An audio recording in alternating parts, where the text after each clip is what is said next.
Aku Fira yang siap nyeduh obrolan seru buat kamu.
Halo semuanya, selamat datang di podcast obrolan warung kopi. Aku Fira yang siap nyeduh obrolan seru buat kamu. Dan aku Rafi, yang tugasnya nyampurin gula biar ngobrolnya makin manis. Hari ini topiknya tidak kalah hangat, yaitu tentang perkembangan AI di masa depan. Oke Fira, langsung aja ya. Sebelum kopinya keburu dingin, apa pertanyaan pertamamu? Alright Rafi, let's dive right in. AI is already changing so much, from how we work to how we entertain ourselves. But what's one area where you think, A, I will have the biggest impact in the next 5 to 10 years? And why? I think I will have the biggest impact on healthcare in the next 5 to 10 years. We'll see AI-powered diagnostics, personalized medicine, and drug discovery become much more prevalent, leading to earlier diagnoses and more effective treatments.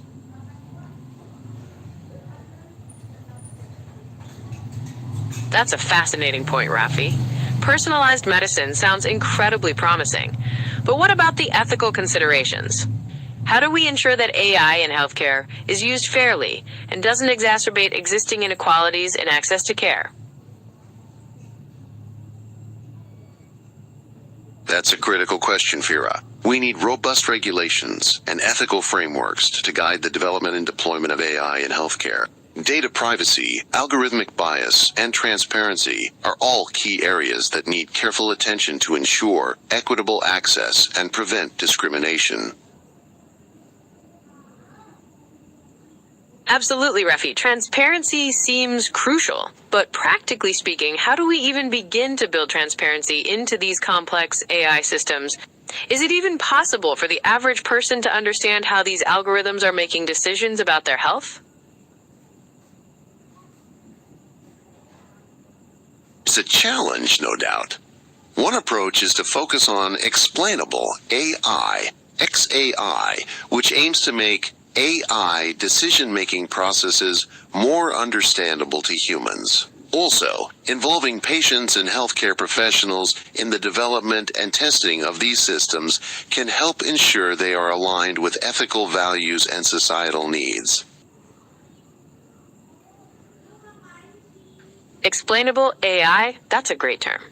But even with XAI, won't there still be a level of technical understanding required to truly grasp the explanations? How do we bridge that gap for people who aren't tech savvy? That's a valid concern, Fira. Perhaps a multi-layered approach is needed. We could have simplified explanations for the general public, along with more detailed technical documentation for experts and regulators. Think of it like food labels. Basic nutritional information for everyone, with a full ingredient list for those who want to delve deeper. That's a great analogy, Rafi. So, like a food label for AI decisions. But what about accountability? If an AI makes a wrong diagnosis, who is responsible? The developer? The hospital? The AI itself? That's the million-dollar question, Fira. Currently, the responsibility usually falls on the healthcare provider using the AI, but that feels insufficient. We need a clearer legal framework that addresses liability in AI-driven healthcare decisions, perhaps involving shared responsibility between developers, providers, and even regulators, depending on the situation. So, it's a complex web of responsibility. But beyond healthcare, what other industries do you see AI making the biggest impact on in the next, say, 5 to 10 years? And what are the potential downsides in those areas? Definitely in autonomous vehicles, Fira. The potential for increased safety and efficiency is huge. But the downside is the potential for job displacement in the transportation industry and the ethical dilemmas around accident scenarios. Job displacement is a big concern. Are there any strategies being discussed to mitigate that impact, Rafi? Perhaps retraining programs or new economic models? Absolutely, Fira. Retraining programs focused on AI-related skills, like data analysis and AI maintenance, are crucial. There's also discussion around universal basic income to address potential widespread job losses, but that's a much more radical and debated solution. Universal basic income is certainly a hot topic.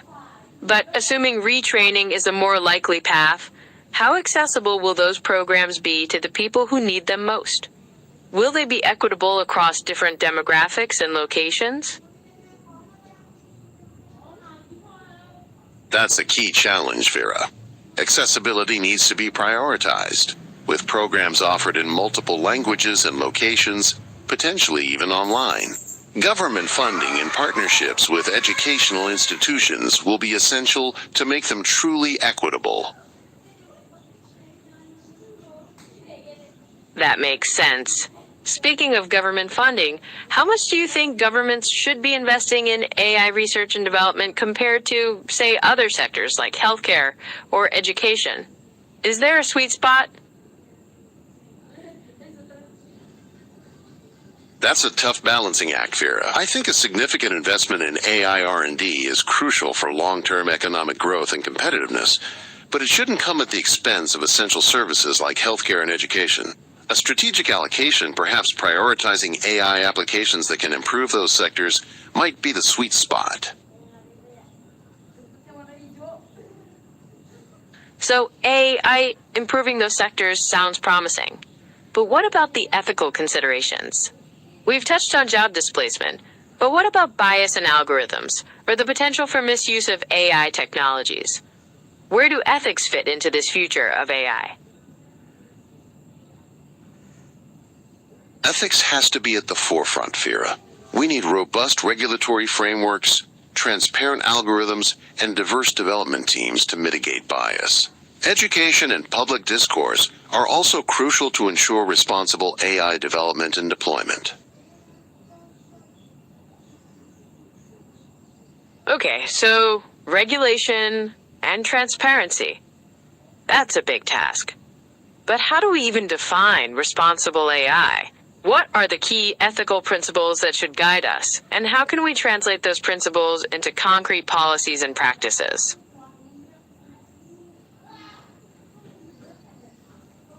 That's the million-dollar question, isn't it? I think at a minimum, we're talking about fairness, accountability, and transparency. We need to build systems that are auditable and explainable so we can identify and correct biases. Policies need to focus on protecting individual rights and preventing discriminatory outcomes. And who should be responsible for enforcing these policies? Should it be governments, industry self-regulation, or a combination of both? What are the pros and cons of each approach? It's a complex issue, Fira. Government regulation can provide broad oversight and enforceability, but it can also stifle innovation. Industry self-regulation might be more flexible, but could lack teeth. A hybrid approach, with government setting basic standards and industry developing specific guidelines, might be the most effective. That hybrid model sounds promising, Rafi, but how do we ensure that industry guidelines are actually effective and not just window dressing? What kind of monitoring and enforcement mechanisms would be needed to hold companies accountable? That's where independent audits and public reporting come in. We need to establish clear metrics for evaluating AI systems and make the results transparent. Whistleblower protections are also crucial to encourage reporting of unethical practices. So it sounds like transparency is key. But how do we make these highly technical AI systems understandable to the average person so they can actually hold companies accountable? That's the million-dollar question, Fira. We need to invest in AI literacy programs and develop user-friendly interfaces that explain how these systems work. Think of it like nutrition labels for food: simple, informative, and readily accessible.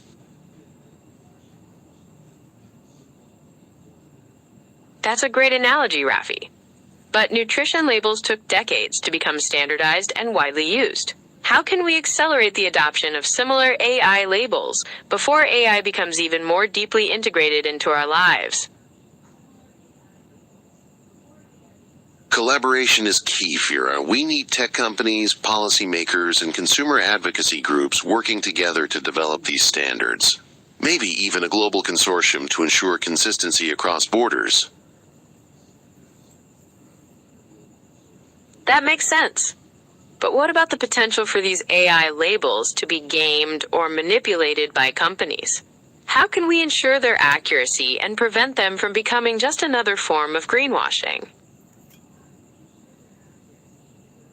We need independent auditing and verification processes, Fira. Think of it like third-party certifications for organic products. And of course, strong legal frameworks with real consequences for misrepresentation. That sounds promising, Rafi. But even with audits and legal frameworks, isn't there a risk of these labels becoming too technical and losing the average person? How do we strike a balance between accuracy and accessibility? Simplifying the information is crucial, Fira. Think beyond just raw data and focus on conveying key takeaways in a user-friendly way. Maybe use visual aids or even rating systems that are easy to understand at a glance. That's a good point. So, Rafi, assuming we can achieve that balance, What impact do you think widespread AI adoption will have on the job market in, say, the next 10 years? Are we looking at massive displacement or more of a shift in required skills?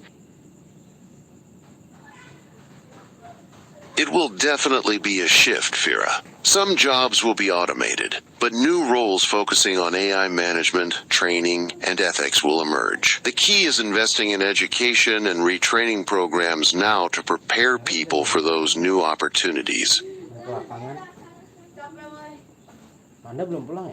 That makes sense. So it's not necessarily about fearing job losses, but more about adapting to a changing landscape.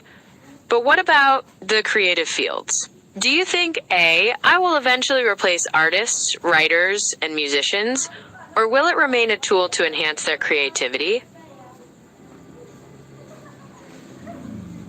I believe it will mostly remain a tool, Fira.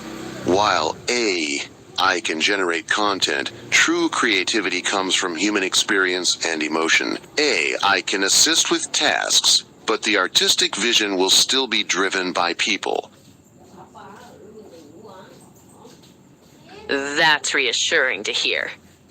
But what about the potential for AI to be used for malicious purposes in the creative field, like creating deepfakes or spreading misinformation?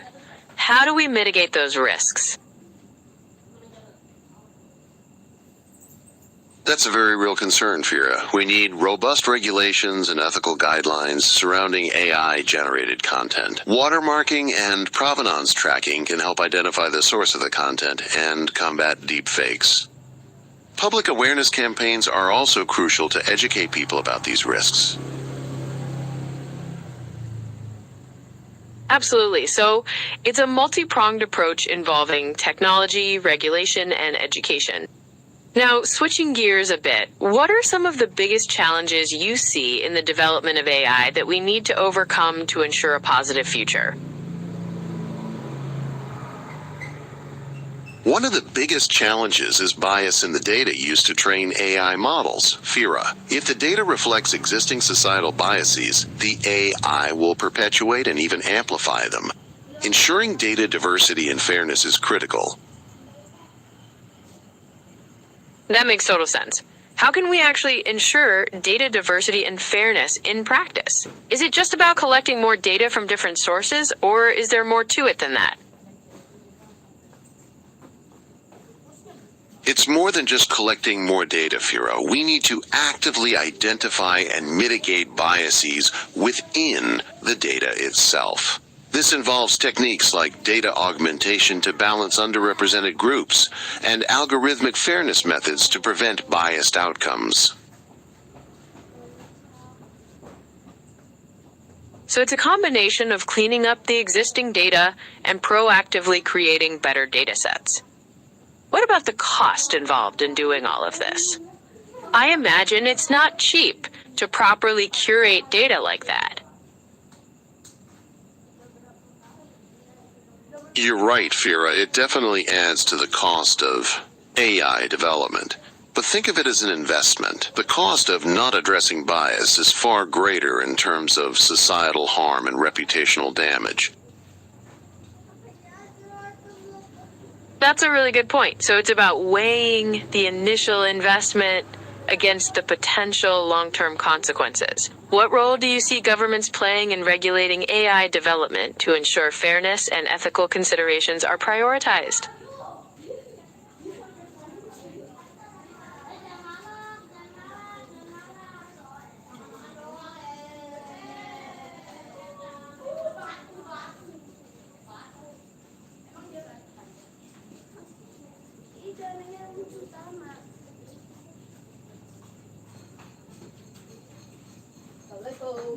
Waalaikumsalam. Itu adanya lagi di lapangan. Ada sana. Boleh tuh. Jadi